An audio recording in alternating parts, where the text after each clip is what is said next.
नमस्कार। दक्षिण अफ्रीका के जोहान्सबर्ग में G20 का शिखर सम्मेलन आयोजित हुआ। शिखर सम्मेलन का मतलब होता है कि दुनिया के वो देश जो G20 के सदस्य हैं, उन देशों के राष्ट्राध्यक्ष या उनके समकक्ष जो बड़े लीडर हैं वो सम्मेलन में शामिल हों।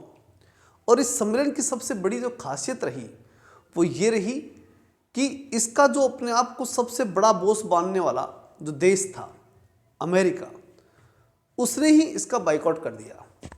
और बाइकआउट करने के बाद फिर अगली जो बड़ी बात ये रही कि उसके बाइकआउट का कोई असर न पड़े, इस प्रकार का शानदार माहौल बना करके G20 के देशों ने अपना जो एजेंडा था उस एजेंडे को रखा, तैयार किया और उस पर वाद विवाद करके उसे तैयार करके और उसे पास भी कर दिया।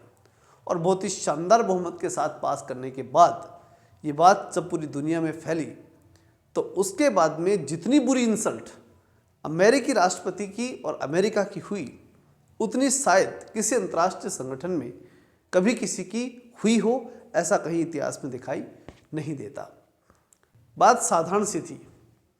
दक्षिणी अफ्रीका के अंदर कुछ विवाद कुछ इस प्रकार के इंटरनली ऐसे चलते हैं कि वहाँ शुरू से ही हम सब ने सुना है कि गांधी जी के समय जब गांधी जी वहाँ गए थे अफ्रीका, तो उस समय भी गोरे और जो है कालों के भेद का वहाँ सिस्टम था।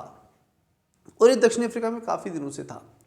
पहले अंग्रेज वहाँ के काले लोगों का शोषण करते रहे हैं। अब वहाँ शासन जो है निश्चित रूप से काले रंग के लोगों का है। और अब ऐसे आरोप लगते हैं कि वहाँ के जो श्वेत अफ्रीकी हैं उनका शोषण किया जा रहा है।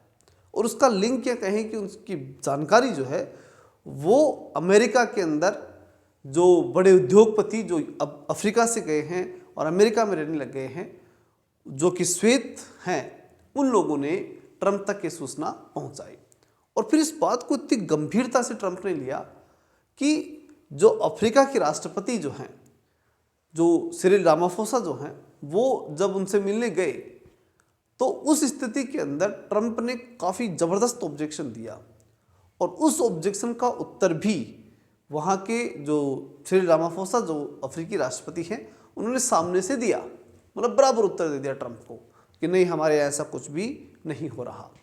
उसके बावजूद अमेरिकी राष्ट्रपति जो हैं वो, और उन्होंने जो उनका माइंडसेट है उसने ये तय किया कि हम अफ्रीका नहीं जाएंगे और इस बात का विरोध दर्ज कराएंगे कि अफ्रीका के अंदर श्वेत अफ्रीकी जो हैं उनके साथ में अन्याय हो रहा है और इस बात को हम दर्ज कराएंगे।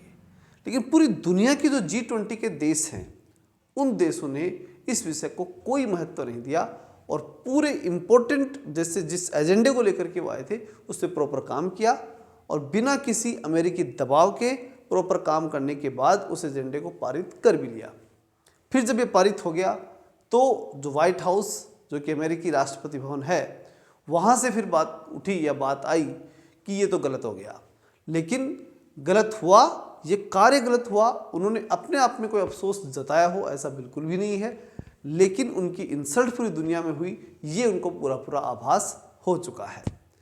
अब विषय आता है कि जो जितने भी देश थे उन देशों ने किया क्या, किस प्रकार का एजेंडा बनाया, क्या एजेंडा तैयार किया। तो देखिए 2025 के G20 शिखर सम्मेलन का जो एजेंडा था वो 3 विषयों को लेकर था। सबसे पहले जो थी वो थी सॉलिडरिटी, यानी मजबूती के साथ मिलकर के काम करेंगे और पूरी दुनिया में मजबूती स्थापित करेंगे। कहीं भी किसी हिस्से में या फिर किसी विषय को लेकर के, चाहे वो गरीबी हो सकती है, चाहे वो बेरोजगारी हो सकती है, चाहे अन्य विषय हो सकते हैं, उनमें कोई कमजोरी न हो। इसलिए जो है सबसे पहला जो पॉइंट रखा गया वो था सॉलिडरिटी का, यानी मजबूतीकरण का। दूसरा रखा गया इक्वलिटी का, यानी पूरे विश्व के अंदर समानता स्थापित हो। और तीसरा जो था वो बड़ा ही महत्वपूर्ण था, वो था सस्टेनेबिलिटी। और सस्टेनेबिलिटी का जब हम पॉइंट देखते हैं तो वहाँ ये था कि पूरे विश्व के अंदर अब तक जो डेवलपमेंट हुआ उस डेवलपमेंट का बेस था कि जो संसाधन है उन संसाधनों को लेना और लेकर के उस संसाधनों के माध्यम से विकास करना।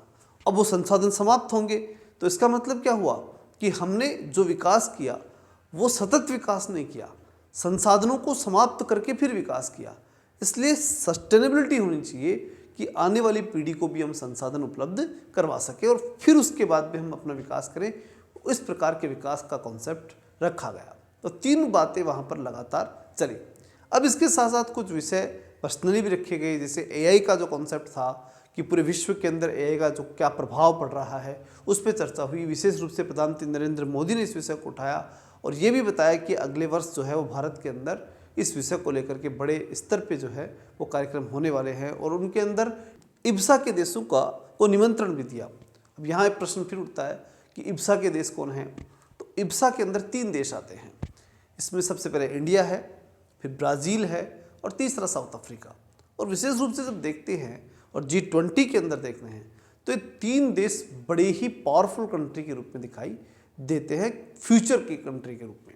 वैसे देखा जाए तो G20 में रूस भी है, चाइना भी है, जो कि हालांकि ये दोनों ही जो हैं इस जोहान्सबर्ग के शिखर सम्मेलन में उपस्थित नहीं थे, लेकिन इन्होंने कोई बाइकआउट नहीं किया था। इन्होंने रीजन दिया कि हम क्यों नहीं आ सकते, बाइकआउट केवल अमेरिका ने किया था।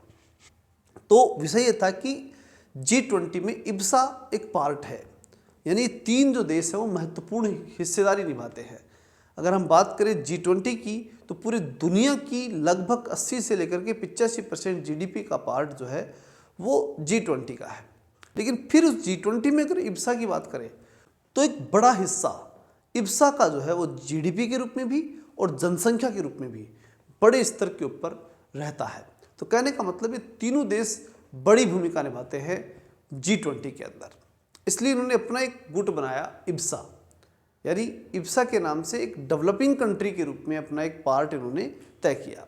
अब इसके 3 प्रमुख राष्ट्राध्यक्ष कौन से हैं तो हम सबको मालूम है कि प्रधानमंत्री नरेंद्र मोदी भारत से हैं और लूला डी सिल्वा जो हैं ये ब्राज़ील से हैं और इसी प्रकार से सिरिल रामाफोसा जो हैं वो दक्षिण अफ्रीका के राष्ट्रपति हैं। तो कुल मिलाकर के जब हम देखते हैं तो ये तीनों जो हैं वो बहुत बड़ी भूमिका इसके अंदर निभाते हैं। और आपने देखा भी होगा या देखेंगे तो मालूम ही पड़ेगा कि इन तीनों की जो तिकड़ी है वो बड़ी ही महत्वपूर्ण रूप से दिखाई दी है। अब एक बात और इसके साथ साथ आई है, खुद नरेंद्र मोदी जी ने इस बात में को जो है वो मजबूती के साथ में रखा और ये इब्सा की मीटिंग के अंदर रखा कि भारत, ब्राज़ील और साउथ अफ्रीका तीनों मिलकर के 3 महाद्वीपों का प्रतिनिधित्व करते हैं। और 3 महाद्वीपों का प्रतिनिधित्व नहीं करते बल्कि 3 प्रकार की संस्कृतियों का भी प्रतिनिधित्व करते हैं और पूरे विश्व को जोड़ने की ताकत रखते हैं। पूरे विश्व में एकता स्थापित करने का अगर मादा है तो इन तीनों के पास है। इस प्रकार की बात जो है उन्होंने इसके अंतर्गत रखी। और एक बात जो बड़ी ताकत के साथ में प्रधानमंत्री ने रखी, वहाँ G20 में भी रखी और इब्सा में भी रखी, जो मेन हेडलाइन के रूप में बनती है, और वो थी कि भारत अब स्थायी सदस्यता के लिए एक विकल्प के रूप में नहीं बल्कि अनिवार्यता के रूप में देखा जाना चाहिए।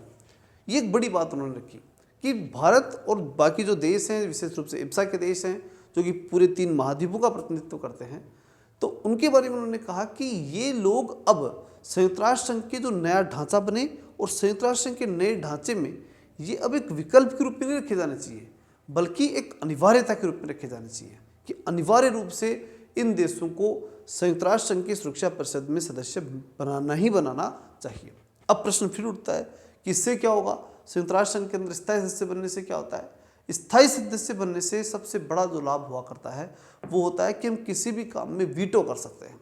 वीटो का मतलब है कि जो कुछ निर्णय होगा वो हमारे पूछे बिना नहीं हो सकता अगर हम स्थायी सदस्य होते हैं। तो इस प्रकार से देखा जाए तो भारत ने G20 का जो एक प्लेटफॉर्म है इसका अच्छा खासा लाभ उठाया और एक अच्छा दबाव बनाने का प्रयास किया पूरी दुनिया के ऊपर। विशेष रूप से हमारे जो विरोध में अगर देखा जाए तो सुरक्षा परिषद के अंदर सदस्य बनने का विरोध तो जो है वो केवल एक देश अगर प्रमुख रूप से करता है वीटो वाले देशों में तो वो चाइना करता है। यहाँ तक कि अमेरिका भी हमारा समर्थन करता है। वीटो के 5 देश है प्रमुख रूप से, रूस, चीन, अमेरिका, ब्रिटेन और फ्रांस। तो इसमें केवल चीन ऐसा देश है जो हमारा ऑब्जेक्शन करता है कि हाँ भारत स्थायी सदस्य नहीं बनना चाहिए या फिर इससे संयुक्त राष्ट्र संघ के अंदर पुनः संशोधन नहीं होना चाहिए या पूरे परिवर्तन नहीं होना चाहिए, इसके ढांचे में नया परिवर्तन नहीं होना चाहिए। इस प्रकार का विरोध केवल चीन करता है। लेकिन चूंकि पूरे वैश्विक स्तर के ऊपर ऐसा वातावरण बन चुका है और जैसा दिखाई दिया कि अमेरिका के बिना ही पूरे के पूरे एजेंडे तैयार होकर के पारित हो चुका है और किसी से कोई घबराने की जरूरत नहीं रखी गई है। और एक बहुत बड़ी घटना और उसके साथ साथ रही है, और वो थी कि जब ये G20 का शिखर सम्मेलन समाप्त होता है ना, तो उसके बाद में वहाँ एक जो है घोषणा करने के लिए एक हथौड़ा होता है। तो वो जो हथौड़ा दिया जाता है वो प्रमुख रूप से अगले देश को देना होता है। अब अगला देश है अमेरिका, अमेरिका वहाँ उपस्थित नहीं था, तो ऐसे में वो खाली सीट के ऊपर रख दिया गया और ये और कह दिया गया कि अब अगर आपको चाहिए एक तो यहाँ से ले जाना, ठीक है, या ऑफिस के अंदर आपको हथौड़ा मिल जाएगा, डॉक्यूमेंट्स मिल जाएंगे, अगले जो है अधिवेशन की आप तैयारी करें अमेरिका के अंदर, हम वहाँ मिलेंगे। तो कहने का मतलब क्या है कि एक तरह से पूरी दुनिया के सामने इंसल्ट कर दी कि देख तुम कुछ भी नहीं कर पाएगा हमारे यहाँ, हम जो काम करना है वो हम करेंगे, तेरे रोकने से अब रोकने वाला कुछ भी नहीं है। तो इस प्रकार से हम देखें तो आज की स्थिति के अंदर ये एक बड़ा सिनेरियो बनकर के आता है कि विकासशील देश अब रुकने की स्थिति में नहीं है कि विकसित देश से पूछ करके ही चलेंगे, ऐसा बिल्कुल भी दिखाई नहीं देता। चलिए मिलते हैं नेक्स्ट वीडियो में, तब तक के लिए जय हिंद, जय भारत।